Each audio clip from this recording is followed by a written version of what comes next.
გამარჯობა, ეთერშია სოლიდარობის სტუდია და გადაცემას გაუძღვები მე დავით ახვლედიანი. ჩვენი სტუმარი გახლავთ პარტია სოლიდარობა მშვიდობისთვის თავმჯდომარე მიხეილ ჟღენტი. დღეს ვისაუბრებთ იმ რეზოლუციაზე, რომელიც ევროპარლამენტმა მიიღო საქართველოსთან დაკავშირებით, თუმცა მანამდე მინდა გითხრათ, რომ ჩვენი სტუდიის სახელით ვრცელდება ფეიქ გვერდი TikTok-ზე და მე ჩვენს მაყურებელს მოუწოდებ, რომ არ აყვნენ ამ დეზინფორმაციულ გვერდს, ეს არ არის ჩვენი გვერდი, ეს არის გამოყენებული უბრალოდ ჩვენი სტუდიის სახელი და ასევე გამოყენებულია პარტია სოლიდარობა მშვიდობისთვის ლოგო, სადაც რა თქმა უნდა ვრცელდება დეზინფორმაცია. ეს კიდევ ერთხელ დაბეჭდებით მოგიწოდებთ, რომ არ აყვეთ ამ ინფორმაციას, ეს არ გახლავთ ჩვენი არც სტუდიის და არც პარტია სოლიდარობა მშვიდობისთვის გვერდი. ბატონო მიხეილ, უკვე ამ რეალობის წინაშე ვდგებით, რომ ჩვენი სტუდია, ან პარტიაც ასევე დგება ასეთი დარტყმების ქვეშ, როგორც ჩანს, არ ასვენებთ მამონა გახშირდა ასეთი შემოტევები ჩვენს მიმართ და მოდით დავიწყოთ საუბარი იმასთან დაკავშირებით, თუ რა სურს ახლა ევროპარლამენტს. არ არის მცირე 490 მანდატი 127-ის წინააღმდეგ, რომელმაც მიიღო რეზოლუცია ფაქტობრივად საქართველოს ხელისუფლების წინააღმდეგ. იქ არაერთი მოწოდება, მთელი პუნქტებია ჩამოთვლილი, რას ითხოვს ევროპარლამენტი საქართველოს ხელისუფლებისგან. მე მოკლედ ჩამოვთვლი, ეს არის თვითმმართველობის არჩევნები, კითხვის ნიშნის ქვეშ დგება, თუ რამდენად ექნება შესაძლებლობა ოპოზიციურ პარტიებს პარიტეტულად მიიღონ მონაწილეობა და არ მოხდეს ამ არჩევნების გაყალბება. ასევე აქვთ მოთხოვნა იმ ოპოზიციური პარტიების წარმომადგენელთა გათავისუფლებასთან დაკავშირებით, რომლებიც ახლა საპატიმროებში არიან, ასევე ითხოვენ იმ რედაქტორის მზია ამაღლობელის გათავისუფლებას და მთელი რიგი პუნქტებია ჩამოთვლილი, ოპოზიციონერთა გვარებია პირდაპირ დასახელებული. ნახევარი წლის განმავლობაში საქართველოს ეთმობა საკმაოდ ბევრი დრო ბრიუსელში, ევროპარლამენტში. თქვენ როგორ ფიქრობთ, რატომ წუხან ასე ევროპარლამენტარები, საერთოდ ბრიუსელი რატომ არის ასეთი შეწუხებული? გარდა იმისა, გასაგებია, მათ ვერ მიაღწიეს საპარლამენტო არჩევნებში ხელისუფლების შეცვლას საქართველოში. მათ ჭირდებოდათ ხელისუფლება, რომელიც მათ დაკრულზე იცეკვებდა, პირდაპირ შეიძლება ასე ითქვას. მოგესალმებით, ბატონ დავით, მადლობა მოწვევისათვის, მივესალმებ პატიციურ მაყურებელს. პირველ რიგში მინდა კიდევ ერთხელ ხაზი გაუსვა იმ ფეიქ გვერდებს, რომელიც უკვე მეორე შემთხვევა არის უახლოეს დღეში. ერთი იყო ჩვენი პარტიის სახელი თითქოს გაცხადებული აფხაზეთთან დაკავშირებით აფხაზეთთან მიმართებაში, რომ ჩვენ გავაკეთებთ განცხადება, რომ აი ეს ხელმოწერები, რომელიც გროვდება, თურმე ეს ხელმოწერები არის მოლაპარაკება, აფხაზეთთან დაკავშირებით, რომ ჩვენ თითქოს ვაღიაროთ, ბოდვა. ბოდვა ის საკვირველია და ეს მეორე ფეიქ გვერდი, სადაც ძალიან დიდი სიბინძურებია გაცხადებული იმ ხალხთან მიმართებაში, რომელიც საერთოდ არ არიან ამ პარტიაში, შეხება არ აქვს და ამ პარტიის სახელით კეთდება. ეს ორი მხრიდან შეიძლება შევხვდეთ. ერთი იმით, რომ ეთქობა ვიღაცა ძალიან ასე ვთქვათ, ყელზე დავადექით და გარკვეული პოზიცია, ჩვენი პოზიცია უკვე მისაღებია. და ეს კიდე ერთხელ ადასტურებს ხელმოწერების იმ სიმრავლეს ბოლო 30 წლის განმავლობაში ალბათ არ ყოფილა ამდენი ხელმოწერა გაკეთებული. ეს ელექტრონულზე მაქვს თორე ხელმოწერებს რა თქმა უნდა აკეთებდნენ და ესეთი ინტენსივობით და ეს ვიღაცას მამას აღელვებს. ამიტომ ჩვენ უნდა მოვიკრიბოთ მოთმინება, რა თქმა უნდა არ უნდა აუყვეთ ამას. ჩვენ გავაკეთოთ ჩვენი საქმე, მივყვეთ ამ საქმეს და ესე იგი სწორ გზაზე ვდგებართ, ბატონო დავით. რომ ასეთი უკვე შემოტევაა და მე კოლეგებსაც მოუწოდებ და ჩემ თავსაც ვეთქვი იმას, რომ ეს გაგრძელდება და შეიძლება უფრო გაგრძელდეს უფრო ბინძური მეთოდებით, არ არის გამორიცხული. კიდევ ერთხელ ვამბობ, 2-3 წლის წინ და 6 თვის წინ ამაზე არ უნდა ფიქრობდა და საერთოდ არ აინტერესებს, მაგრამ ხდება რაღაც საინტერესო პროცესები და ამ პროცესებს მივყვეთ და კიდევ ერთხელ მოუწოდებ ჩვენ მომხრეებს, თანამოაზრეებს მაყურებლებს, რომ არ აყვნენ ამ ფეიქ ნიუსებს და ნებისმიერი რეალური ნიუსი და რეალური შეტყობინება არის ჩვენ ოფიციალურ გვერდზე და ყველა რაც ხდება თქვენ სტუდიაში, ჩვენ პარტიაში, ეს ჩვენ გვაქვს საშუალება ყოველკვირეულად რამდენჯერმე მივაწვევოთ ინფორმაცია პირდაპირ ეთერში. ეხლა რაც შეეხება ევროკავშირს და ევროკავშირის თვინვას. აი გუშინ მაგალითად სტუმარი ყავდა ჩვენ გერმანიიდან, დაახლოებით 1-2 საათი ვისაუბრეთ და მან ძალიან საინტერესო ინფორმაცია მოგვაწოდა, რა თქმა უნდა ეს ინფორმაცია ჩვენ ვიცოდით, მაგრამ სულ 2 დღე ჩამოსულია ეს ადამიანი და გითხრა რომ გერმანიაში არიან შეშინებულები იმ ომით, რომელიც შეიძლება დაიწყოს რუსეთმა და ომი, რომელიც გადავა მერე გერმანიაში და გერმანიას დაარტყავენ გამალებული წესით მიმდინარეობს ბუნკერების შენებლობა, იძენენ პროდუქტს, შალსაკვებს, გათბობის საშუალებებს, აღარაფერად აღარ უღირთ ის სოციალური, ასე ვთქვათ, შეღავათები და სოციალური სამოთხე იყო, მოგახსენებათ. გერმანია ჯანდაცვის სისტემა პრაქტიკულად ყოველ კვირაობით უკან და უკან მიდის და დაფინანსება სულ უფრო და უფრო უმცირდება და ხალხი უკვე ფიქრობს, რომ ჯანდაბას იყოს შიმშილი, იყოს გაჭირვება, იყოს ის სიდუხჭე, რომელიც გერმანელებისთვის წარმოუდგენელი, ოღონდ არ იყოს ომი. ნახეთ, როგორი იდეოლოგიური დამუშავება წავიდა გერმანიის და დასავლეთ ევროპის ქვეყნების ანალოგური მდგომარეობა არის საფრანგეთში, ანალოგური მდგომარეობა არის იტალიაში. და რაზე უსვამენ თურმე ადგილობრივი ხელისუფლება და ადგილობრივი ესე ვთქვათ იდეოლოგები, რომ ეს უკრაინა ჩვენ რომ არ მოვიგოთ, უკრაინის მერე ვიქნებით ჩვენ. ეს ძალიან კარგად აპრობირებული აქვს აგლოსაქსებს ეს მომენტი და კარგად იყენებენ. ოღონდ ომი ნუ იქნება, ომი, სხვა რაც უნდა იყოს, ცნობილ ფილმში არის, ხო? ამ ფონზე ხდება დასავლეთის ზარცვა. ეხლა აუცილებელია რომ გარდა საკუთარი მოსახლეობის გაუბედურებისა, მათ გაუბედურონ სხვაც, იმიტომ რომ უფრო კომფორტულად იქნებიან და ჩვენ ხედავთ იმ მძიმე მდგომარეობას, რომელიც გვაქვს სომხეთში და რომელიც გვაქვს აზერბაიჯანში. მადლობა ღმერთს, ცოტა ალბათ რაღაცა მინელდა აზერბაიჯანში სიტუაცია და იმედი ვიქონიოთ, რომ ეს ამბავი ესეთ დიდ დაპირისპირებაში არ გადაიზრდება. რატო გავაკეთე ეს შესავალი? ევროკავშირის სხვა გზა არ აქვს. ევროკავშირი არის განწირული და განწირული ადამიანი სამწუხაროდ კედელთან მიყენებული ადამიანი ყველაფერზე მიდის. ნახეთ რა გაცხადება გააკეთა გუშინ აღარ მახსოვს ურსულამ გააკეთა თუ კაია კალასმა აღარ მახსოვს ჩვენ დიდ პროგრესს ვხედავთ ერევანის სომხეთის პოლიტიკაში. აი დიდი პროგრესიაო, აი დიდი ნაბიჯებით მიიწევენ ევროკავშირისკენ და აი ამ პროგრესს ჩვენ მათ დაუფასებთ.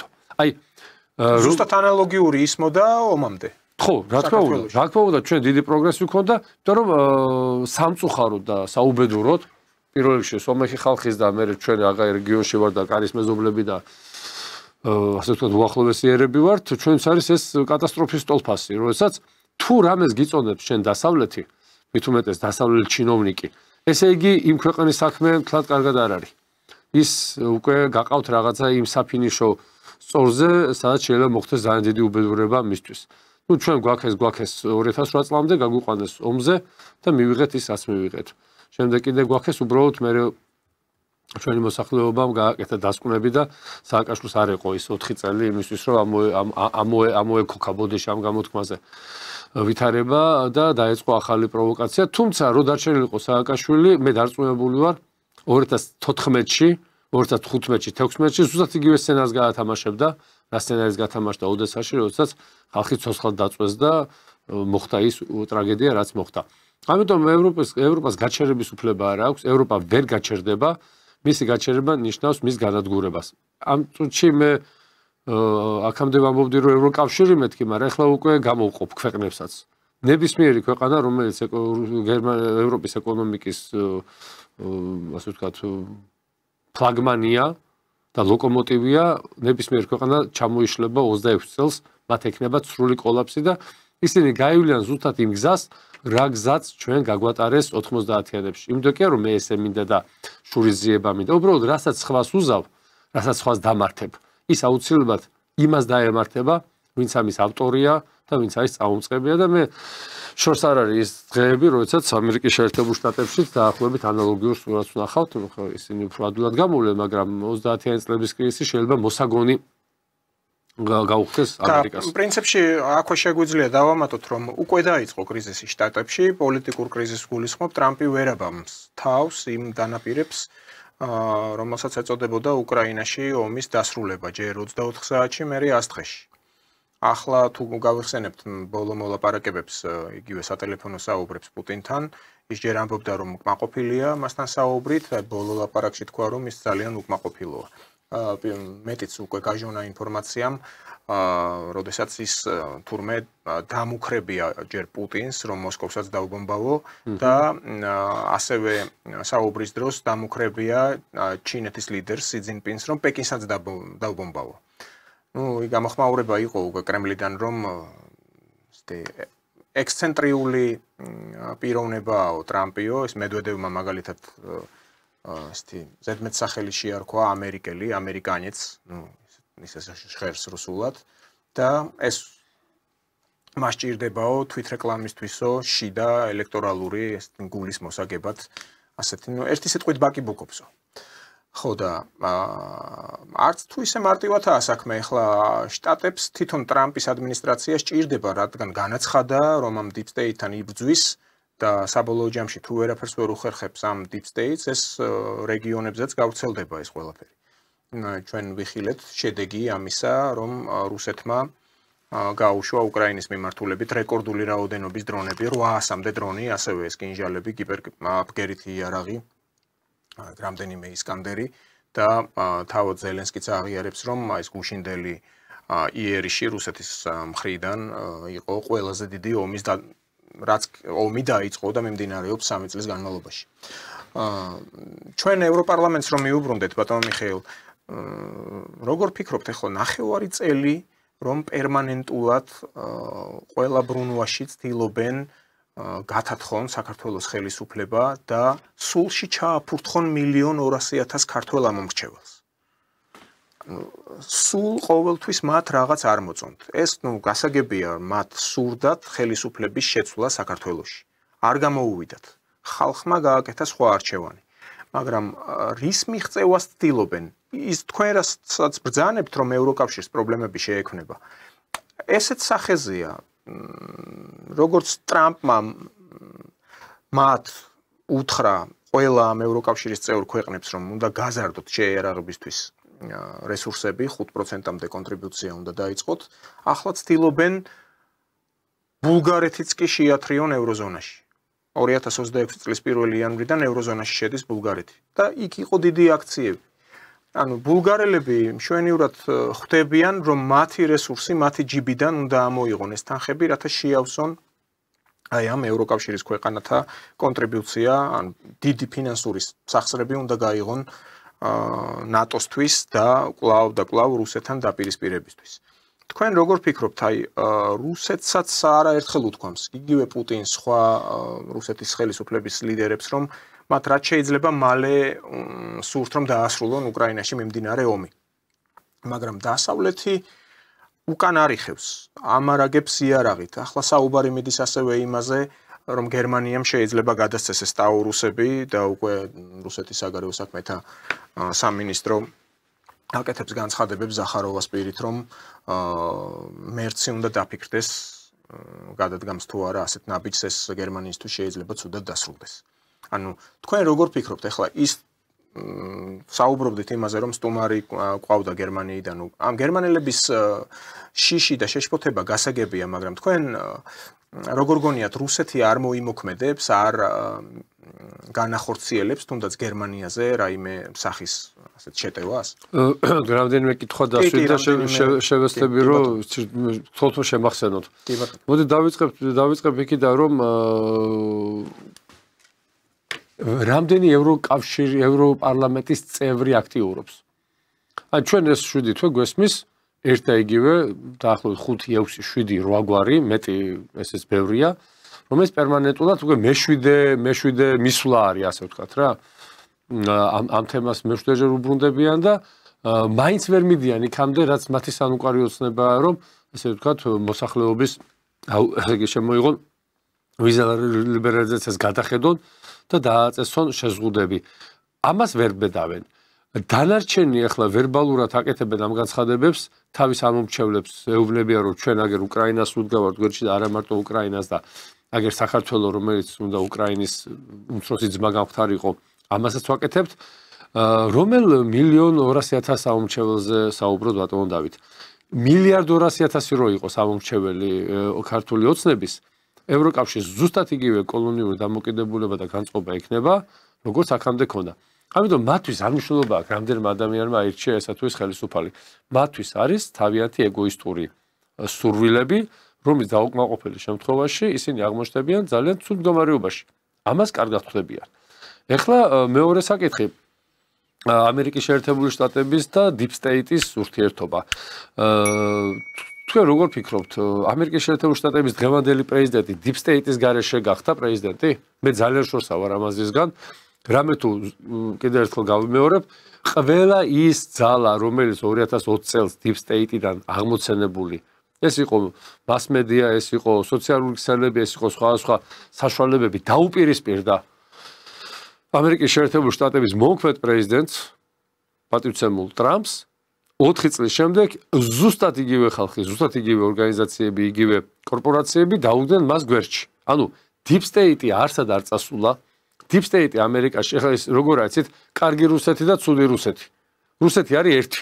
არ არსებობს კარგი რუსეთი, ცუდი რუსეთს აქვს ერთი ინტერესები, იმპერიული ინტერესები, რადგან რუსეთი არის იმპერია და რუსეთის ხელისუფლება და რუსი ხალხი. არა. რუსეთის ხელისუფლება და რუსი ხალხი ეს არის ერთი და იგივე ჩემთვის, იმიტომ რომ რუსი ხალხი დღეს რუსი ხალხი გაცილებით უფრო ხის ხელისუფლებას მოითხოვს. მე რასაც ვგზნობ, მაგრამ ნუ ამ ეტაპზე ალბათ ასეა საჭირო. და რუსი ხალხი და რუსეთის ხელისუფლება არ შეიძლება, როდესაც ძალიან დიდი განსხვავებაა ხელისუფლებას და ხალხს შორის, მაშინ ხდება ის რაც ხდება ჩამოშლილ ქვეყნებში, ხო? ამიტომ დაუბრუნდა Deep State-ს. Deep State-ი არსებობს, Deep State-ი არსებობს. არ არის Deep State-ის გუშინ აღმოცენებული რაღაცა და საერთოდ Deep State-ი რა არის? ვიცით, პიროვნებებია, რამე ოთახში ჩაკეტილები, მიწის ქვეშ სხედან თუ რა. ალბათ ეს არის სისტემა, მართვის სისტემა. ეს არის რაღაც შეთანხმებები, რომლის დარღვევის შემთხვევაში არა მარტო Deep State-ი ჩამოიშლება, არამედ მთელი ამერიკის შეერთებული შტატები ჩამოიშლება და ამას ტრამპი როგორც ერთ კვირაში დაასრულა თუ 24 საათში, მე ერთ კვირაში, მე 3 თვეში უკრაინაში ომი, ასევე მოუგებს Deep State-ს. აი ჩვენ ვნახეთ რომ მისმა მარჯვენა ხელმადან დობით აღშურვილმა პირმა შექმნა პარტია. თუ Deep State-თან ვერ დალაგდა ტრამპი, მაშინ ბატონ მასკს მისცემენ იმის რიჩაგებს, რომ ერთი პარტია, ორად გახლეჩილი რესპუბლიკელები და დემოკრატები კი არ იყოს, კიდე გაშდეს სხვა პარტია, რომელიც შეიძლება ორივე ჩააჩოჩოს. ანუ საკმაოდ საინტერესო პროცესები მიდის იმ კუთხით თუ შევხედოთ. გამოხმაურებად საინტერესო ქონდა თავად ტრამპს, ხო ნახეთ, ჩვენთან აქ ორპარტიული სისტემა არისო და ეს მესამე პარტია რას ნიშნავს? აქვე ჩდება კითხვა, როგორ თუ რას ნიშნავს? თუ დემოკრატიის აკვანია ეხლა დღევანდელი დემოკრატიის აკვანი, საბერძნეთზე არ მაქვს ლაპარაკი, ანტიკურ საბერძნეთზე. ამერიკის შეერთებული შტატები რატო არ უნდა იყოს ან 3 ან 4 ან იქ არის კიდე ერთ-ერთი პარტია საიდანაც ყოველთვის კანდიდატები ყავდათ, მაგრამ როგორც ჩანს მას კი აშინებთ, თქვენ როგორ ფიქრობთ? მას კი აშინებთ, იმიტომ რომ მას კი თავისთავად არ არის, მას კი და ტრამპი მენტალურად, ფსიქოლოგიურად შეიძლება ახლოს მდგომი ხალხია. ორივე შეუულია არაორდინარული განცხადების გაკეთება, შემდეგ ამაზე ბოლომდე პასუხის არგება და ასე შემდეგ. ამიტომ ამერიკის შეერთებული შტატების დღევანდელი მდგომარეობა ძალიან მახსენებს 90-იან წლების საბჭოთა კავშირს. როდესაც გარბაჩოვის გარშემო შეიკრიბნენ ვითომ მისი მომხრეები, თუმცა ეს მისი მომხრეები პირობში შევარდნაძე და იაკოვლევი ყავს ხედულობაში გაცილებით ადრე დაადგნენ იმ გზას, რომელზეც ის მიიყვანეს, ну ასე ვთქვათ, ბოლო ასე ვთქვათ ვენოგზერო ლენტას ასწორებენ. აი იმ პერიოდისთვის მიიყვანეს. და ამიტომ საქართველოსთან მიმართებაში ჩვენ დაუბრუნდეთ ისევ ამ 490 ხელმოწერას. რამდენიმე დღეს იყო ჩვენი მეგობარი იყო სტუმრად და კაი დიდი ხანი ვისაუბრეთ და მითხრა შახმატში თუ ერკვევია და მე ვთქარი რა ვიცი მოყვარულის დონეზეც არა მე ვთქარი. ნუ სიცილიური პარტია თამაშდება საქართველოსთან დაკავშირებით, როცა ვიღაცა უნდა შეეწიროსო. თუ სიცილიური დაცვა. და ძალიან საინტერესო მოსაზრებები გავცვალეთ ერთმანეთში, რომ დასავლეთი და ნატო როგორც ადრე თქვა 2000 წელს ჟირინოვსკიმ და დღეს ჟირინოვსკის თითქმის ყველა ნათქვამი გამართდა. მე მას წინასწარმეტყველებას არ ვეძახი. ეს არის ანალიზის და ინფორმაციის შედეგად გაკეთებული განცხადებები. ნუ თურქეთი მოვა თქვენთანო. თურქეთი მოვა, ეს პირდაპირ გითხრათ, ჩვენ ერთ-ორჯერ გავიმეორებ და გავიმეორებ. არავითარი ამერიკელები თქვენთან არ მოვლენო. თუ თურქეთის სახით შემოდის ნატო საქართველოში, ჩვენ კიდევ უფრო დიდი საფრთხის წინაშე ვდგებით.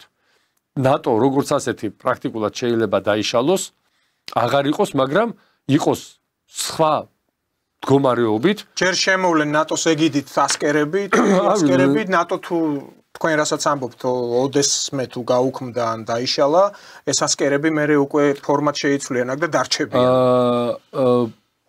იყო ესეთი დემირელი პრეზიდენტი, რომელსაც ძალიან დიდი სურვილი ჰქონდა, რომ საქართველოში რუსი კაცები ჩაენაცვლებია თურქ კაცებს, ანუ კაცებს ამ შემთხვევაში გულისხმობდა სამხედროებს და ამ აზრს თურქეთი დიდი ხანია, ვთქვათ, თავის თავში ხარშავს და თავის თავში ასაზრდოებს, ხო? ჩვენ ამ მდგომარეობიდან გამომდინარე, როდესაც ამ სიტუაციას უყურებთ, რა გავაკეთოთ? კიდევ ერთი ფაქტორი, რა უნდა გავაკეთოთ და საკუთარი ინტერესებით ვიმოქმედოთ. და ზუსტად საქართველოს ხელისუფლებამ კიდევ ერთხელ არა, კიდე მრავალჯერ ნაფიქრი, რაშიც დარწმუნებული ვარ, უნდა მოახდინოს მისი რეალიზაცია. ჩვენ როგორც შეგვიძლია, ბატონო დავით, აი მთელი მოსახლეობა ხო ჩართულია ამ ხელის მოწერებში, ხო? აი ძალიან დიდი ენთუზიაზმია და მე მინდა ჩვენ რეჟისორს ხო კიდევ ერთხელ გამოიტანოს ეკრანზე, მონიტორზე, ასე ჩვენი ტელეფონის ნომერი, ოფისის ტელეფონის ნომერი, სადაც ზარები არ წყდება. და აი ეს ჩართულობა, როდესაც ასეთია და შენ 250,000 ადამიანი მოგადგება მოგმართავს და გეტყვის რომ აი ახლა დაიწყე ეს და შენ ამას არ გააკეთებ, რა თქმა უნდა, ამაზე ჩვენ არ გავჩუმდებით და ამაზე რუსეთის ხელისუფლებასაც ექნება ინფორმაცია. რუსეთის ხელისუფლებაც იქნება ინფორმირებული და დარწმუნებული იქნება წამოვა ინფორმაციები, ხო? და ჩვენ რა გავაკეთეთ? აი როგორ უნდა მოიქცეს საქართველოს ხელისუფლება მაშინ, როდესაც აი ამ ხელა 250,000 ადამიანი, ეს არის დაახლოებით 5% ხო არის 100,000, 17%-მდე ამომრჩევის. ახლა მე შორსა ვარ იმისგან, რომ ყველა იქ ხელმომწერი ხმას მოგცემ შენ ადრე თუ გვიან თუ დაიწყო პარტიული თუ ასე ვთქვათ არჩევნების, როცა იქნება არჩევნები, ასე ვთქვათ.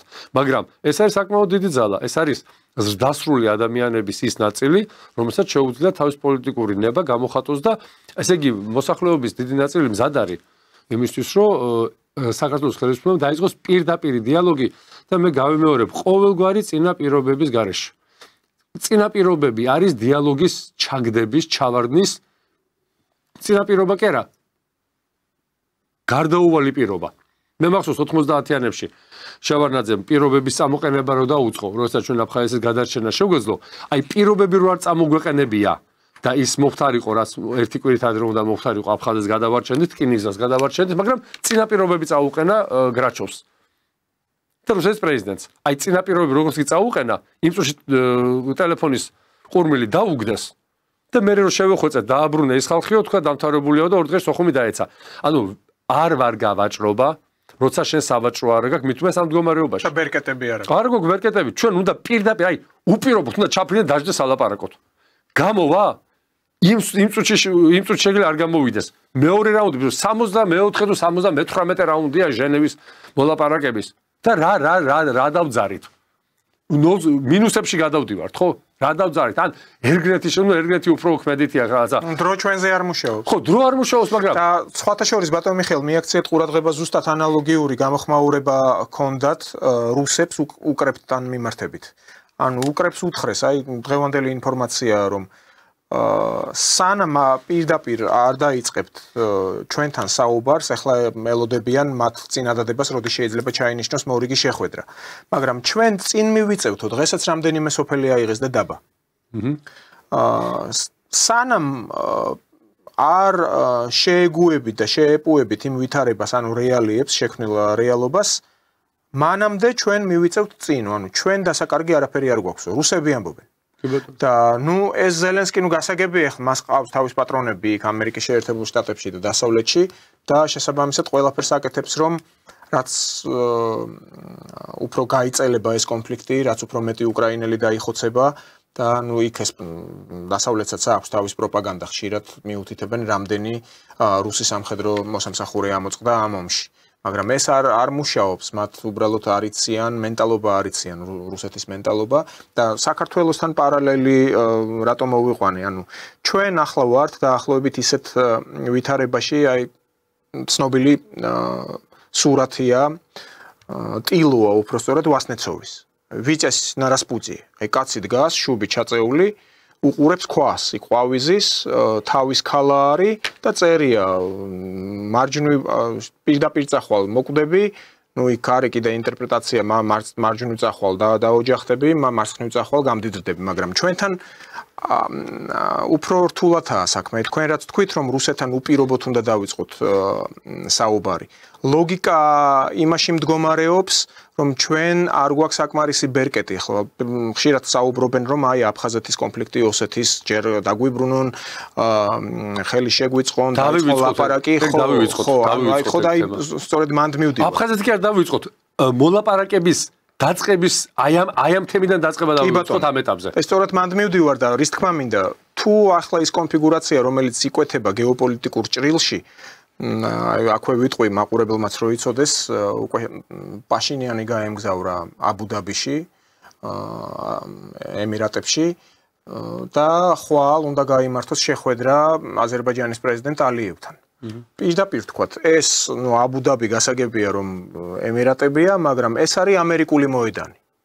დასავლეთის მოედანი. აი პირდაპირ ევროპარლამენტარი ეს ლაუაზო ფრანგი ქალი ამბობს რომ ნატალი ლუაზო მაპატიეთ რომ ეს კარგია, რაც უფრო მალე შედგება შეთანხმება მშვიდობის დამყარებასთან დაკავშირებით სომხეთსა და აზერბაიჯანს შორის მით ჩვენთვის უკეთესიაო.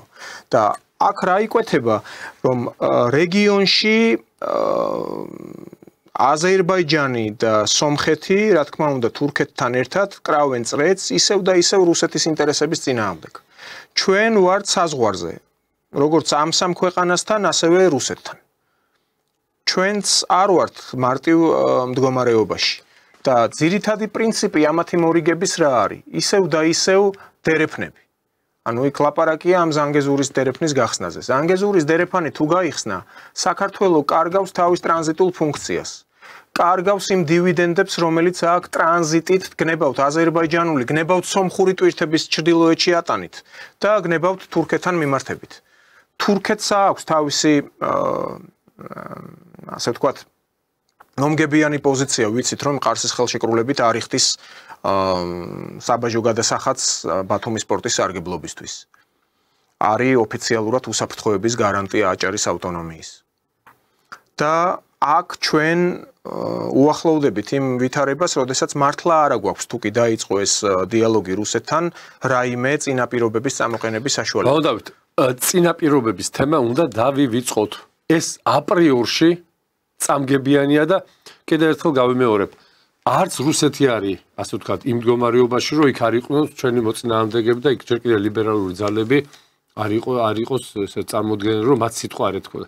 იმ წუთში მეორე მხარეს, იმ წუთში წაუყენებს რუსეთის ხელისუფლების გარკვეულ ნაწილს, მეორე, ასე ვთქვათ, ის ხალხი, რომელიც არ არიან დაინტერესებული საქართველოსთან ურთიერთობის დაალაგებით, რომ აი შეხედე, ესენი პირობებს გთხოვენ და წარმოგიდგენიათ იქ როგორი განწყობა იქნება და რა როგორი საუბარი დაიწყება და რას ველაპარაკებით და იქნება ეს ჟინოვსკისნაირი გამოთქვები რომ საწავლენ როგორ წავლენ მაგრამ ჩვენ დავინახეთ ის უბედურებები რაც დატრიალდა აი განცხადებების დროს 2000-იან წლებში სანამ პუტინის ხელისუფლებაში მოვიდოდა და მოიმძლავრებდა პოზიციას ამიტომ ჩვენ სერიოზული თქვენ თავთ მე მგონი წინა გადაცემაში ჩვენ შევუთვალოთ აი პირობები როგორ არის ჩვენ რაღაცა შევუთვლით ისინი შემოგითვლიან აი მედიის დონეზე შეთვლა შემოთვლით გაირკვევა რა პირობებზე შეიძლება წავიდეთ რა პირობებზე არ შეგვიძლია წავიდეთ მაგრამ ის რომ პირდაპირ უთხრა რომ მე ამ პირობებს თუ არ დაკვირვებ შეთანხმებით არ ჩამოვდივარო მაშინ ბატონ ვალერიმ კარგად თქვა წინა გადაცემაში თუ გამზადებულია ყველაფერი და თუ უკვე ყველაფერი გააწყვეტილია მაშინ კი ბატონო ყველას გაუხარდება იჩასვლა მაგრამ იმ დაგროვილი ბალასტის გაწმენდა რომელიც 55 წლის განმავლობაში ეს ბალასტი გროვდება არის უმძიმესი შრომა და მე არ გამოვრიცხავ რომ შეიძლება ერთმა ადამიანმა დაიწყოს ეს და ის მან ვერ დაამთავროს მე არ ვამბობ, რომ 5-10 წელი გაიჭირება, მაგრამ რაღაცა პერიოდი ერთი შეხვედრით არც ერთი ასეთი ღრმა კონფლიქტები, ასეთი ღრმა დამოკიდებულება არ გამოვა. რუსეთი არ წაიღებს ამ აღიარებას. იქ უნდა სხვა მექანიზმი ჩართო. ისეთი მექანიზმი ჩართო, რომელიც წლების განმავლობაში ამ სიტუაციას დაარეგულირებს. დაახლოებით ესეთი მექანიზმი, როგორც იყო ერგნეთი. გაიხსნას მაგალითად აფხაზეთი სამეგრელო საზღვარზე ან ცოტა იქით ან ცოტა აქეთ ეს უკვე გეოპოლიტიკის და ეკონომისტების ამბავია. ეკონომისტების უფრო. რომ მოხდეს ინტეგრირება, მოხდეს ერთმანეთთან დაახლოება, ერთმანეთის მიჩვევა მოხდეს. რომ მიეჩვიოს ეს ხალხი გაუცხოებული, როგორც ერგნეთში მოხდა. და რაც გააკეთა ამ ნაძირალამ ყველა ვიცით, ხო? დაანგრია ერგნეთი, რომ აი ეს ურთიერთობა დაანგრეულიყო. ანალოგიური და ეს თუ ამაზე თუ არ ილაპარაკე. შენ თუ ამაზე არ დასვი რუსთან ერთად აფხაზი და ოსი, შენ თუ იქ არ დაჯექი, არ დაგიждდება აფხაზი და ოსი მარტო. გამორიცხულია, რაც არ უნდა ელაპარაკო შენ. ის პირველ რიგში მოგთხოვს იმას, აი ნახეთ, აი ეს განცხადებები რო გაკეთდა ჩვენგან რაღაცა ესეთ მე რა თქვა ლავროვმა პირდაპირ შემოგვითვალეს რომ ფიზიკოებო მოაწერეთ ხელი თავდაუსხმელობას და გარანტიები მიეც უსაფრთხოების და დაანებეთ ნატოში სირბილს თავიო და ნატოს სწავლებებში მონაწილეობის მიღებასო.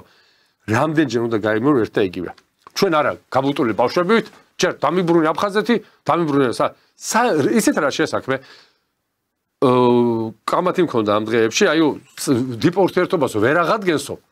იმიტომ რომ ავტომატურად უნდაო აღიაროსო აფხაზეთის და ოსეთის დამოუკიდებლობა. არა, მე სისულელია რა თქმა უნდა, აი შეიძლება დათქმებით ამ შეიძლება პრეცედენტები არსებობს. იურიდიული და აი უკვე აღდგენი რო გექნება შენ. რატო ვამბობდით ჩვენ და რატო ვამბობთ 3+3-ზე? რატო ვიყავით ესე და რატო ვართ ეხლაც? მიუხედავად იმისა, რომ 3+3-ში ასეთი ქაოსია და ზოგმა შეიძლება იფიქროს ეს ხალხი რას მე დღესაც ამის მომხრე ვარ. იმიტომ რომ ის პროცესები, რომლებიც აქ დაიწყება, იქ თუ იმ მაგიდასთან არ ხარ, როგორ არის ნათქვამი, თუ მაგიდასთან არ ხარ, მაგიდაზე ხარო. აი იქ იგივე ირანთან, იგივე თურქეთთან, რომელსაც ახლა თქვენ ბრძანებთ და რაღაც არის ჰიპოთეზა ამას დაკავშირებით, იგივე რუსეთი. შენ თუ შენ გარეშე გაიყვეს, ხო ყველასთან გვაქვს საზღვარი. და როგორი საზღვრები გვაქვს, როგორი ეთნიკურად გამაგრებულია ეს საზღვრები ჩვენი მეზობლებისთვის, კარგად მოგვეხსენება, ხო? გნებავთ სამხრეთში, გნებავთ აღმოსავლეთში. რა მდგომარეობა არის? და მე შენ გარეშე დაждდებიან. საერთოდ არ კითხავენ არაფერს. ბალიად ჩაურია, ვინ ეკითხება ალბათ. რაც მოხდა გასული საუკუნის 20-იან წლებში. ხო, მოხდა და კიდე იგივე შეცდომას ნუ დაუშვებთ. კიდე იგივე შეცდომას ნუ დავაშვებიებთ იმ ხალხს, ვინც საქართველოზე ჯერ კიდე გავლენიანია და ვინც აშანტაჟებს ამ ქვეყანას და მათ შორის ხელისუფლებას. ეს იქნება კატასტროფის მომტანი და ჩვენ ამას ვეღარ შევკრიბავთ. ამის შეკრება გარეთ ძალის გარეშე შეუძლებელი იქნება, ბატონო დავით. რომელი ძალა იქნება გარეთ, ნუ დამაკონკრეტებიეთ. ყველა ვიცით რომელი ძალაც იქნება. ეს თქვენ სწორებ ძალად გადაცემამდე შეიძლება გაგრძელდეს 5 წელი, 7 წელი, 8 წელი, მაგრამ 10 წლის შემდეგ აი იმ დემოგრაფიული მდგომარეობით რაც საქართველოში გვაქვს და იმ ტენდენციით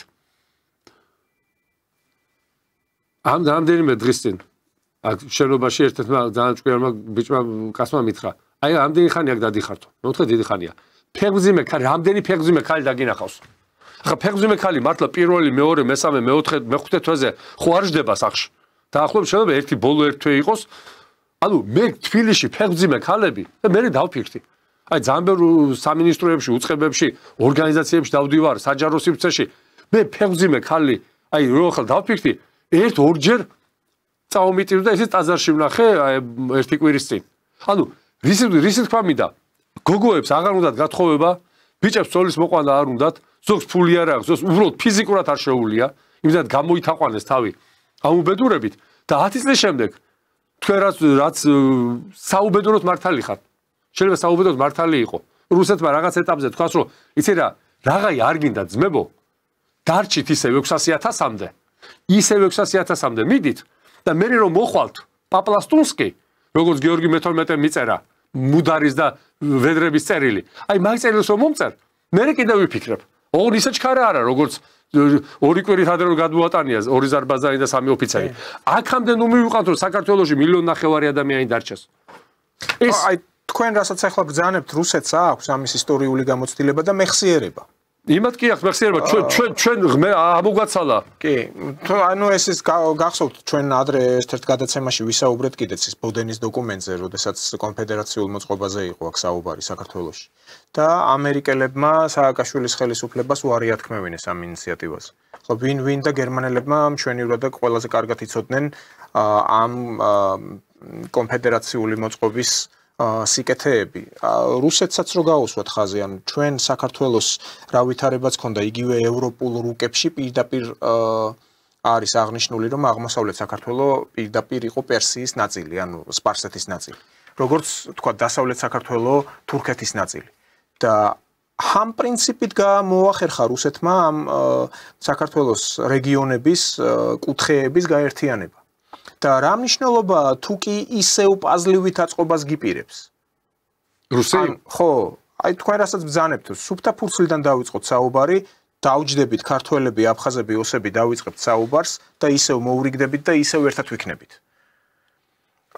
აი საქართველოში არის რაღაც ეს კომპლექსი ჩარჩენილი, გასაგებია რა მიზეზითაც, რამდენიმე წაგებულია ეს ომი 90-იანებიდან მოყოლებული, ეს გასვლები რაც იყო ველზე და უნდათ ესეთი ქირურგიული სახით ამ ტერიტორიების დაბრუნება. საქართველოს? ხო, აი წმინდა მენტალური თვალსაზრისით.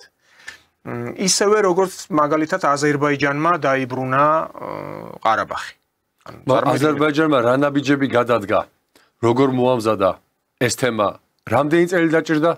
დაწყებიდან დაჭირდა დაახლოებით 11 წელი, 12 წელი დაჭირდა ეს ნაბიჯი და ჯერ კიდევ ეს თემა თუ არ დალაგდნენ და რატო ლაგდებიან ახლა ერთმანეთში, რომ ეს თემა იყოს, ასე ვთქვათ, დიდი ხანი გარანტირებული იყოს, საფრთხე არ იყოს სასუნხეთისგან და იყოს ის ეკონომიკური მოგება, რასაც ეს სამი ქვეყანა ერთმანეთში გაიყობს. რუსებმა ხო შემოგთავაზეს ჩრდილო-სამხრეთის დერეფანი. შემოგთავაზეს. მე არ ვთქვას არ შემოგთავაზებიათო, მაგრამ ის რო გაიხსნას, შენ რკინიგზას ასუშვები. რკინიგზას ატო არ უხსნი. არ იცი რა როგორც კი რკინიგზას გავხსნი იქ თუ მებაჟეები დავაყენებ, მე ვაღიარებ აფხაზეთის დამოუკიდებლობას. ბიჭო, ეს ქვეყანა თუ ტერიტორია თუ როგორც ეძახიან თავის თავს. ეს არის უკვე 32 წელი არის ესე. შენ აიძულე სააკაშვილმა აიძულა რუსეთი ეღიარებია და ასე ვთქვათ მე შემდგომში უკვე რატო არ შეყავს ახლა ერთ კითხვას დავსვავ რა და ეს ადრე მithქვამს ოღონდ სოხუმთან დაკავშირებით რატო ამდენი წლის განმავლობაში სოხუმის მთავრობის სახლი იყო იმ მდგომარეობაში ამ მდგომარეობაში იყო აი კითხვა ხო ისმევა რა რატო იყო რა ხა ლუშკოვმა რომელმაც თბილისის პირველი საშუალო სკოლა სამთოში აღადგინა და კიდე ძალიან ბევრი რამ გააკეთა ლუშკოვმა რომელიც არ იყო ასე ვთქვათ საქართველოს მიმართ ეს ლიბერალური ძალების ერთ-ერთი აპოლოგეტი რომელიც იყო ხო რატო არ შეცვალეს იქ ვითარება იმიტომ ხო რატომ არის დღეს რომ უცებ გაიხსნა აეროპორტი უკვე ფრენები არის იქ ციმბირიდან მოფრინავენ ურალიდან მოფრინავენ თვითმფრინავები იქ ხალხური სიმღერებით ხვდებიან აფხაზები რაღაცას მინიშნებას გაძლევს გითვლის იქიდან რომ გაინძერი საერთოდ გახსენი ხო ბოდიში რკინიგზაზე დავიწყე როგორ შეიძლება იქ დადგეს აფხაზე არა არ დააყენო და ესე იქნება ბოლომდე იქ რკინიგზის საკითხსაც დაარეგულირებენ სხვანაირად იქნება ყველა დერეფიდან ამოვარდებით იმიტომ რომ ვართ აი გაჯიქებული რაღაცა ევროპაზე ვსაუბრობთ დღეს ევროპაზე საუბარი არის როგორი ფორმითაც არ უნდა იყოს ევროპასთან არის საუბარი და მე უფრო მეცაცხეთ ადრე ხო ამბობდი ევროკავშირის ქვეყნებთან ცალ-ცალკე მეთქი აი ერთი თვის წინ ვთქვი რომ კაი ევროპასთან არ გვინდა ევროკავშირის ქვეყნებთან ცალ-ცალკე ისე მიდის სიტუაცია რომ იმ ევროკავშირის ქვეყნები იმ მდგომარეობაში ჩავარდებიან რომ ჩვენთან საუბრის სურვილი კი არა საშუალება აღარ ექნებათ ანუ მათი ეკონომიკური მდგომარეობა იმ დონეზე დავა რომ ის შენთვის საინტერესო აღარ გახდება საინტერესო გახდება აგერ აღმოსავლეთი აგერ ჩინეთი გახდება საინტერესო და მე ხა დაუბრუნდები ისევ ჩემს საყვარელ რიბკოვის ულტიმატუმს ერთი პუნქტი ხო შესრულდა საქართველოს უკრაინა ნატოს გარეშე ოფიციალურ ნატოს გარეშე იქ დაანჩენებები ეს სხვა ამბავია ეხლა მეორე პუნქტზე მიდის ახლა მიდიოდა და ალბათ იმედი მაქვს ახლაც მიდის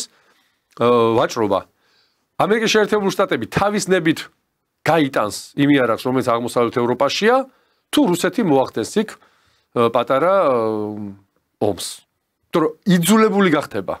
ის თუ არ შესრულდა რუსეთი კიდევ ერთხელ ვიმეორებ, ბოლომდე გამარჯვებული არ არის. რაღაცა წნეხი იქნება ალბათ ბატონო მიხეილ, მაგრამ რუსეთის დასავლეთზე ევროპას გულისხმობს. მე რატო გეუბნებით? პირდაპირ ამბობს. პირდაპირ თქვა რომ ჩვენ ლავროვმაც ჩვენ არ გვაქვს არანაირი თქვა განზრახვა რომ ევროპის წინააღმდეგ ჩვენ თუ გაქვთ ასეთი ინფორმაცია ჩვენც მოგვაწოდეთ. მე მაქვს ესეთი ინფორმაცია ანალიზზე ისტორიის საფუძველზე. არანაირი წინასწარი განზრახვა და სურვილი ლუგანსკში და დონეცკში შესვლის რუსეთს არ ქონდა. აი ეს რაც ზუსტად ვიცი. არანაირი სურვილი არ ქონდა და არც ბევრ რამეს ჩაუყლაპავდა რუსეთი უკრაინას, აი ეს ნოვოროსიისკის და ნოვოროსიისკის სამხედრო საზღვაო ბაზაზე 50 წლიანი ხელშეკრულება გაეფორმებია. სევასტოპოლის. ბოდიში, სევასტოპოლი, მაპატიეთ. სევასტოპოლზე. ბევრ რამეს ჩაუყლაპავდა. დღეს ამბობს ლავროვი, დარწმუნებული არანაირი სურვილი არ აქვს, მაგრამ თუ აღმოსავლეთის ქვეყნები, აღმოს ევროპა დაქოქა ამერიკის შეერთებულ შტატებმა და ანგლო-საქსებმა და იქიდან წამოვიდა ის საფრთხე, რა საფრთხეს დაინახა 2022 წლის თებერვალში რუსეთმა და გადადგა, ანუ პრევენციული ნაბიჯი ერქვა, ხო? ამათ რო არ გააკეთე, ისინი თქვენ გამორიცხავთ აღმოსავლეთ ევროპის ქვეყნებიდან რუსეთის წინააღმდეგ, რომ დაიგეგმოს 1 წლის მერე, წელიწადა 2 წლის მერე რაღაც სამხედრო დიდი ოპერაცია და მოხდეს იქ რამდენიმე დიდი შენაერთის გამორიცხვა არაფერს არ შეიძლება. ხო და აქედან ამიტომ ვამბობ, გამორიცხვა რო არ შეიძლება, თუ დადგება იქ ამის რეალობა, რუსეთი ზუსტად ისე მოიქცევა, როგორც მოიქცა დონეცკ და ლუგანსკთან დაკავშირებით. თუ გადავიდა დაასწრო, შეიძლება 1 თვით, 2 თვით, ან 3 თვით გადავიდა შეტევაზე. მე ამ კუთხით ვამბობ, რომ ეს მოხდება, რომ ისინი ვერ გაჩერდებიან, აი, როგორც გადაცემის დასაწყისში თქვით, დასავლეთს გაჩერების უფლება არ აქვს. ის ან გაიმარჯვებს, როგორც თვითონ, ან იღუპება. ორივე შემთხვევაში იღუპება. თავიანთი წარმოდგენა გამარჯვების შეუძლებელი და ფიზიკურად შეეხებიან და თუ გაჩერდნენ, მათი ეკონომიკა იქნება გაუბედურებული და ნუ ახლა ევროპასაც მოუვა ეგ მაგაზე ჩვენ ნუ ვიდარდებთ, რომ ჩვენ მოგვივიდა ეს 30 წლის წინ. თუ რა ავყევით, ზუსტად იმ თამაშს ავყევით. იმ ტყუილებს ავყევით, რა ტყუილებშიც დღეს ცოცხლობს და ცხოვრობს ესა რა ქვია ევროპა. რაღაცა ილუზიები, ფობიები აქვთ. არ იქ ამერიკის შეერთებულ შტატებმა არ მიგვატყუებენ, რუსეთი ეს არის, რუსეთი შემოვა, მართლა არაპირებდა რუსეთი. არანაირ რომს იმაში უკრაინაში. ნამდვილად არაპირებდა. მით უმეტეს იმ მდგომარეობაში მყოფი რუსეთი, რომელიც აი პირველ ნაბიჯებს გავდა სუვერენიტეტის დამოუკიდებლობის და არც ფინანსურად არ იყო, მაგრამ ნუ იმდენი უჩხიკინეს, რომ ასროლიეს, ხო? მეტიც თავად იხვეწებოდა, ნუ პუტინმა ხო აღიარა, ჩვენ მქონდა ინიციატივა, რომ იქნებ მოდით რუსეთიც გააწევრიანოთ ნატოში და ამ სტრუქტურებშიო, მაგრამ საბჭოც კი ქონდათ, რუსეთ-ევროკავშირის საბჭო. ნატო ბოლო 20 წელი რად გადაიქცა? გადაიქცა ერთ ორგანიზაციად, რომელიც არა მარტო ტრანსატლანტიკურ ქვეყნებში, არამედ აზიის ქვეყნებში აწარმოებდა გადატრიალებების ხარდაჭერას. იგივე კადაფი, იგივე სირია, იგივე ავღანეთი. ანუ ნატო რა არის? ნატო ეს არის 90% ამერიკის შეერთებული შტატების სამხედრო, ეკონომიკური და ასე ვთქვათ, სამხედრო შეიარაღება და პოტენციალი, ხო? ანუ ნატომ დაკარგა ფუნქცია იმისი, რომ თავდაცვითი ყოფილიყო ამ ასე ვთქვათ, ყავისფერი უბედურებისგან, როგორც მას ეძახდნენ, გასაბჭოებულ და გაწითლებულ ნახევარ ევროპას და შემდეგ გადაიქცნენ ორგანიზაციად, რომელიც სამხედრო ძალას იყენებდა და ამშობლობა რას დაარქმევს შენ ნატოს. ის გახდა ჩვეულებრივი ქვეყნების ლიდერების გადამტრიალებელი ორგანიზაცია. კი ბატონო. ხო, ნუ პესკოვი ამბობს ასეთ რამეს, რომ რუსეთსა და უკრაინას შორის პირდაპირ მოლაპარაკებები კიევის ინტერესებშიაო, ამაზე გადაცემის ცვლილობისას უკვე თქვი და ჩვენ ყოველდღე წინ მივიწევთ უკრაინულ მხარეს ახალ რეალობასთან შეგუება მოუწევს. ანუ ისინი პირდაპირ ამბობენ რუსები, რომ ის ტერიტორიები, რაც უკვე აღებული აქვთ, ისინი მათ არ დათმობენ. და თქვენ რაც ბრძანეთ, რომ არის შიში ევროპაში, ევროკავშირში, რომ რუსეთი შეიძლება რუსეთმა განახორციელოს შეტევა რომელიმე ქვეყანაზე, ესეც პროპაგანდის ნაწილი საიდან იღებს სათავეს, რომ მთელი ამ 30 წლის განმავლობაში აი რიგით ევროკავშირის წევრი ქვეყნის წარმომადგენელს ჩაუდეს თავში რომ აი უკრაინა სუვერენული ქვეყანა ვითარდება და დიდმა რუსეთმა პირდაპირ აიღო და დაარტყა, შევიდა შედარებით პატარა უკრაინის წინააღმდეგ გაილაშქრა. შესაბამისად, ანალოგიურად ზუსტად ასე შეუძლია ჩვენს წინააღმდეგ გამოილაშქროს. ვინ აღვივებს ამ პროპაგანდას? ბალტიის ქვეყნები, პოლონეთი და რუსეთის ისტორიული მტრები. გერმანია შედარებით ფრთხილია ხალხის დონეზე, მაგრამ ხელისუფლება პირდაპირ ჩამოკიდებული იყო რა ჯერ კიდე ბაიდენის ადმინისტრაციას და იმ deep states, რომელზეც ჩვენ ვსაუბრობთ. გერმანია უფრო ერთი შეხედვით სკრუპულოზურად უდგებიან სადღაც არიან ერთგულები იმ პრინციპებისა, რომლებიც მათ დაუნერგეს აი ამ ლიბერალური მიდგომებით, თუნდაც იმით, რომ როდესაც გერმანიის გაყოფა მოხდა და იყო პროპაგანდა გერმანიაში, რომ როგორც ფაშიზმი, ასევე კომუნიზმი ეს ერთნაირი საშიში მოვლენა არის და გახსოვთ ალბათ აქაც საქართველოში ეს ლიბერალები ბოლო პერიოდში სანამ გადაშენებას დაიწყებდნენ და შესუსტებოდნენ, ზუსტად ასეთ პროპაგანდას ეწეოდნენ იმ თავიანთ საუნივერსიტეტო ბუდეებში, ანუ ახალგაზრდა თაობა აღზარდეს აი ამ მოტივებით. ახლა წიგნებსაც კი უშვებენ, რომ აი ეს არის ტირანია, აი საბჭოთა ეს გაწითლება, ეს ფაშიზმი, ერთ მხარეზე ხატავდნენ ჰიტლერს, მეორე მხარეზე ხატავდნენ სტალინს. ანუ აი ეს პრინციპებია უბრალოდ გერმანიაში. ანუ ხალხს, რიგით გერმანელებს ეს თავში ჩაუდეს, რომ აი ეკაც საფრთხე არის. და ხელისუფლებაც ამით მანიპულირებს, თორემ გერმანელები მეტად ფრთხილები არიან, ვიდრე ბალტიისპირელები ან პოლონელები. იქ უფრო მებრძოლი ანტირუსები არიან და რუსოფობები. ბატონო დავით, მე შთაბეჭდილება დამჭა, რომ გერმანიის ხელისუფლებამ თავის ეკონომიკური სუბუქრას რო ვთქვათ პრობლემები უნდა გადააბრალოს ბუას. უნდა შექმნას ბუას, რუსეთის სახით ბუა. და ოღონდ ომი არ იყოს და ყველაფერი მოიკელითო, იმიტომ რომ ის 5% მართლა თუ გადაიხადეს მათ ნატოს მაშინ რა ქვია, ყულაბაში ჩაყარეს, კიდევ უფრო დაუმძიმდა სიტუაცია. თუ ის მიგრაცია და ემიგრანტების ის განუსაზღვრელი და უკონტროლო რაოდენობა კიდე გაიზარდა და მეწმუნეთ ეს აქედან ბოდიში ჩასულები გერმანიაში გაცილებით უფრო თავხედები გახდებიან. თუ იგზნეს გერმანიის ხელისუფლებას და გერმანელი ხალხის სისუსტე, უფრო გააძლიერებენ თავიანთ ზეწოლას.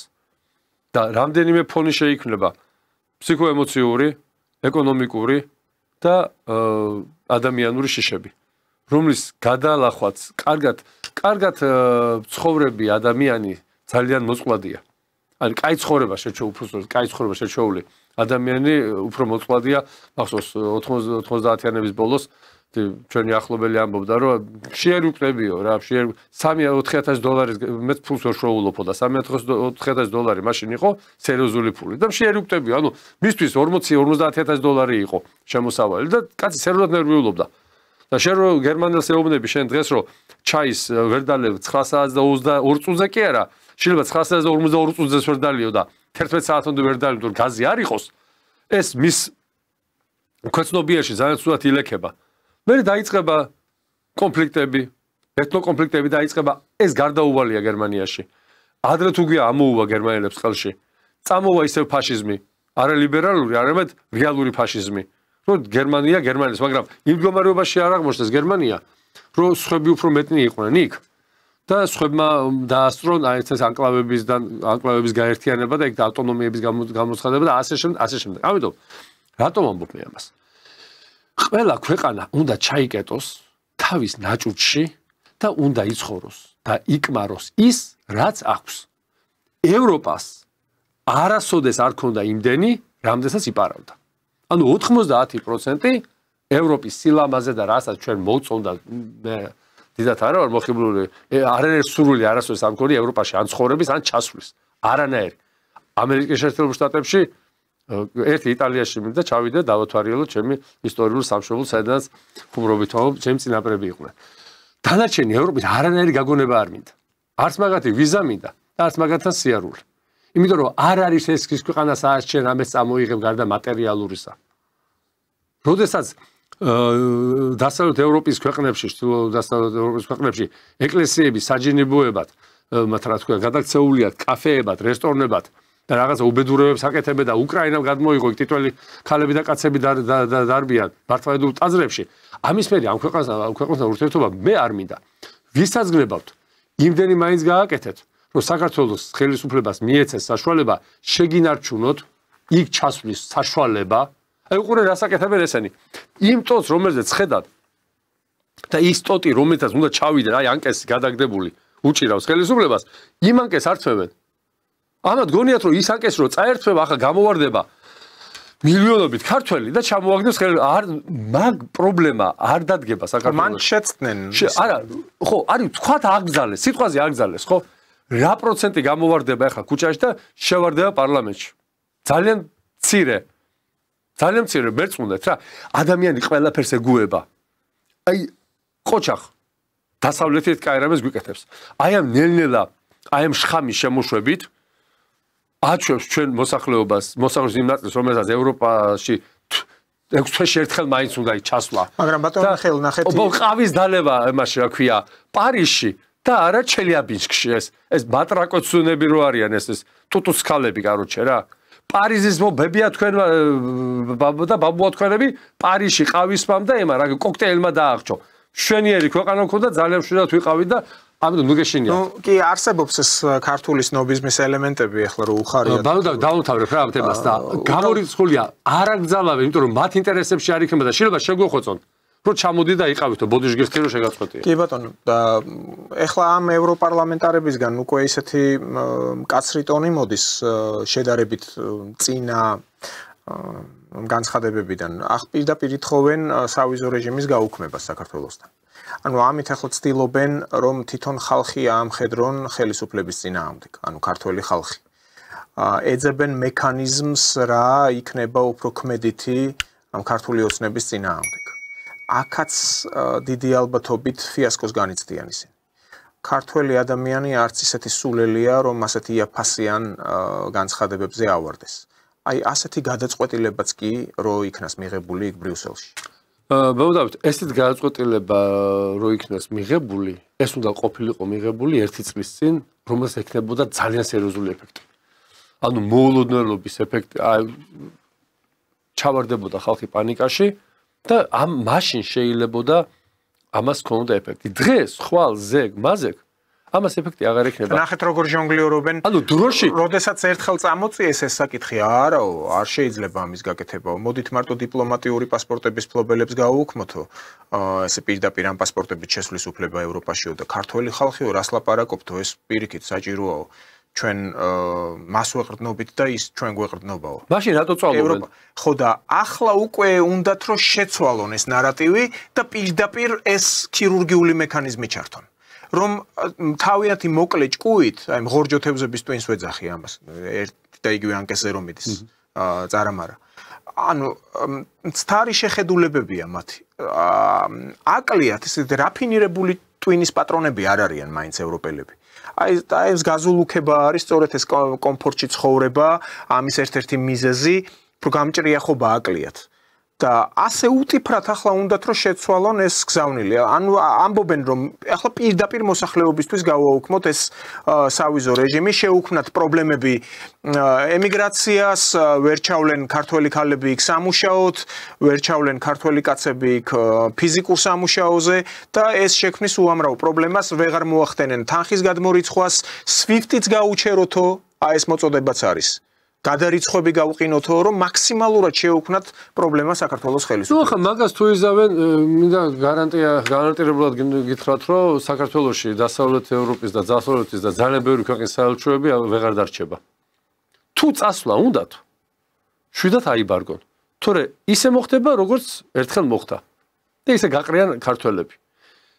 აი, კიდე ერთხელ ვიმეორებ რა, მათი არარაციონალური აზროვნება მიიყვანს მათ სრულ კრახამდე. ეხლა გემუქრებიან. კი ბატონო, როდესაც დამუქრების ბოლო 1-2 თვე კიდე გასტასეს. აი მერე უკვე იქ მუშაობენ იმ ქართულ ნაწილში ამოუვათ. მათთვის საინტერესო აღარ იქნება იქ ყოფნა. საინტერესოა იმ დროს, სადაც თავის ჩენა შეუულიათ რაღაცა ორ კაპიკს ხარჯავენ საკუთარ თავზე და 90%-ს აქ აგზავნია, ხო, რომ შვილები არ მოუხდეს, შვილები და შვილიშვილები. იქაც რომ ამის ხეირი არ ექნება. ეხლა აფრიკის რომელიმე ქვეყანამ რომ გაგვიუქმოს ჩვენ სავიზო რეჟიმი. ვინმე იგზნობს ამას? ერთი ორი კაცი ალბათ რაღაც პატარა ბიზნესი არ რაღაც შეხება. დანარჩენი იგზნობს. იმიტომ რომ ინტერესი არ არის. იქ მუშაობა არ ღირს. ანალოგიური მოხდება აქაც. იქ მუშაობის ინტერესი აღარ იქნება და ევროპაში ჩასვლის ინტერესი არ იქნება და კიდევ უფრო შორს წავალ. ისეთი მაპატიეთ ერთმანეთის გასწორება იქნება და ერთმანეთზე გადავლა იქნება. რომ იქ სახიფათოდ შეიძლება იყოს ჩასვლა, როგორც ალბათ ამერიკის ბევრ ქალაქში. ვერ შეხვალ და ვერ ჩახვალო. მათ შორის ძალიან დიდ და ცნობილ ქალაქებშია. ანუ აქეთკენ მიყავთ, ჩვენ კი არ მიყავს ეს. თვითონ მიყავთ ეს. და ამიტომ ეს როცა მოხდება, მაშინ უკვე არავის გული აღარ დაწყდება და არავინ არ იდარდებს ამაზე. იქით შეგეხვეწებიან, იქ ვინმე ჩამოვიდესო. და ბადენ-ბადენში, როდის ვიყავი? 15 წლისი. ყველა რესტორანზე იყო რუსული წარწერა. ყველა რესტორანზე, ყველა კაფეზე, რუსული ფასები, რუსული მენიუ იყო. ეს მაშინ და თქვენ წარმოიდგინეთ იქ რო სიტუაცია აირება. ევროპელი არის ძალიან, კიდევ ერთხელ ვიმეორებ, ძალიან თავისი ბოდი სხეული უყვარს ძალიან.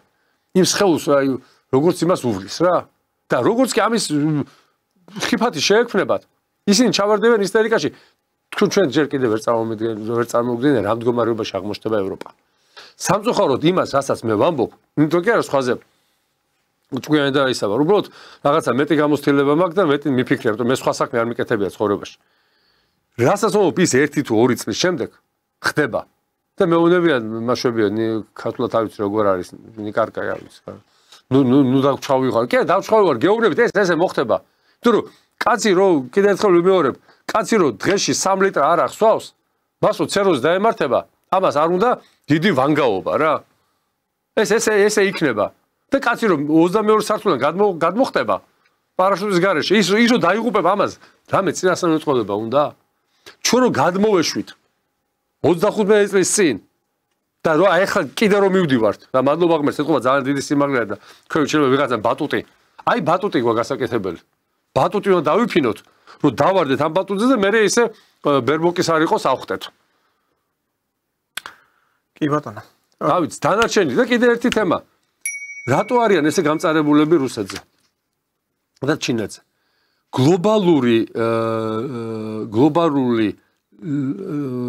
როგორ გითხრათ, ლიბერალური სოფლიო მოწყობა ჩავარდა. ანუ სახელმწიფოები, რომის განადგურებაზეც ბოლო 30 წელი მუშაობდნენ და კორპორაციებს სულ გადაცემოდა სოფლიოს მართვა, ეს ჩავარდა. ჩავარდა, იმიტომ რომ სახელმწიფოები დაეჯახდნენ ერთმანეთს.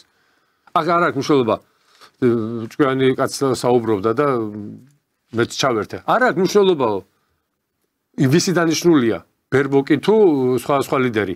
ის სახელმწიფოს წარმოადგენს. და როცა სახელმწიფოებმა დაიწყეს ერთმანეთში ომი და სახელმწიფოები ებრძვიან და სახელმწიფოები არიან წარმოდგენილები ამ ომში, უკვე სახელმწიფოს როლი გაიზარდა. რაც დაახლოებით შეიძლება 15 წლის წინ არ იყო სახელმწიფოს როლი ასეთი, იქ რაღაცა გაერთიანებები, იყო ეს გაერთიანებებში, რომ ყველა რაღაც გაერთიანებაში უნდა ყოფილიყო, რომ სახელმწიფოს თავის ფუნქცია დაეკარგა. ეხლა სახელმწიფო შეიძინა ფუნქცია და იქნებ ამ მდგომარეობაში ჩვენც დავიწყოთ, რომ ეს ნელ-ნელა დაწყებულია, მაგრამ კიდევ ერთხელ ვიმეორებ. მიმართავ ხელისუფლებას, ძალიან სერიოზული განწყობაა მოსახლეობაში რუსეთთან დიალოგის. ძალიან სერიოზული და ძალიან დიდი იმედით გიყურებთ ქართველი ხალხის ნორმალურად საღად მოაზროვნე ნაწილი, რომ საქართველოს ხელისუფლება დაიწყებს დიალოგს რუსეთთან. დაждდება პირდაპირ დიალოგზე და წინაპირობები და რაღაცა დათქმებით არ წავა. ნებისმიერი წინაპირობა დათქმა აპრიორში არის ჩავარდნილი დიალოგი. ამიტომ მომემზადოთ ამ დიალოგისთვის, შეუთვალოთ ერთმანეთს. რუსები გვითვლიან, ჩვენ შეუთვალოთ და მე რაღაცა პროფესიონალები ამ სიტუაციას მიიყვანენ თავის იმ ნიშნულამდე, საიდანაც უნდა დავიწყოთ საუბარი. კი ბატონო, მადლობა ბატონო მიხეილ გადაცემაში სტუმრობისთვის. მე მაყურებელს შევახსენებ, ჩვენი სტუმარი გახდათ პარტია სოლიდარობა მშვიდობისთვის თავმჯდომარე მიხეილ ჟღენტი. ჩვენ უკვე შევხვდებით ზეგ 16 საათზე. მადლობა ყურადღებისთვის. ნახვამდის.